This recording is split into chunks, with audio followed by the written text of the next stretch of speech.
ny efa vita no tsy dia ny ministry ny postre dia solon-tena-mpanjakana raha ny vaovana ampitainy Andrinambena Chrysler sy Jean Marcelin. Nitohy taty amin'ny faritra Anjoy ny fitsirihana nataon'ny ministry ny postra nijery ireo fotodrafitrasa naoriny fitondram-panjakana tao amin'ny komina ny Ambohinaivo, distrika ny Ambovombe-Androy sy komina ny Fokapo, distrika ny Tsiombe.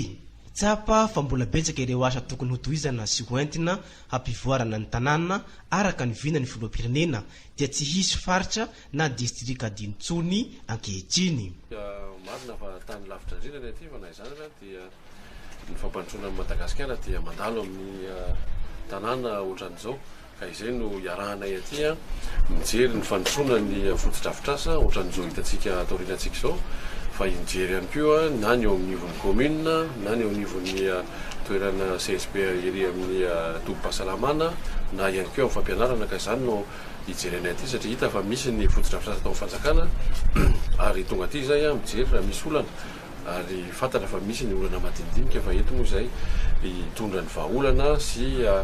hitondra ny tatitra ihany koa ny Andriamatoa Filoha sy Andriamatoa Premier Ministre ahafahana mamaha ny olana rehetra. Ankoatry ny fitsirenana taony dia nihainy mivantana ireo olana sedraim-ponina eny fotony ihany koa izy mba ahafana mampandroso ity kominan'ny Betanty Fokapo izay manana torapasika miavaka sy betsaka mpitsidika nefa mbola tsisy herinaratra hatramin'izao.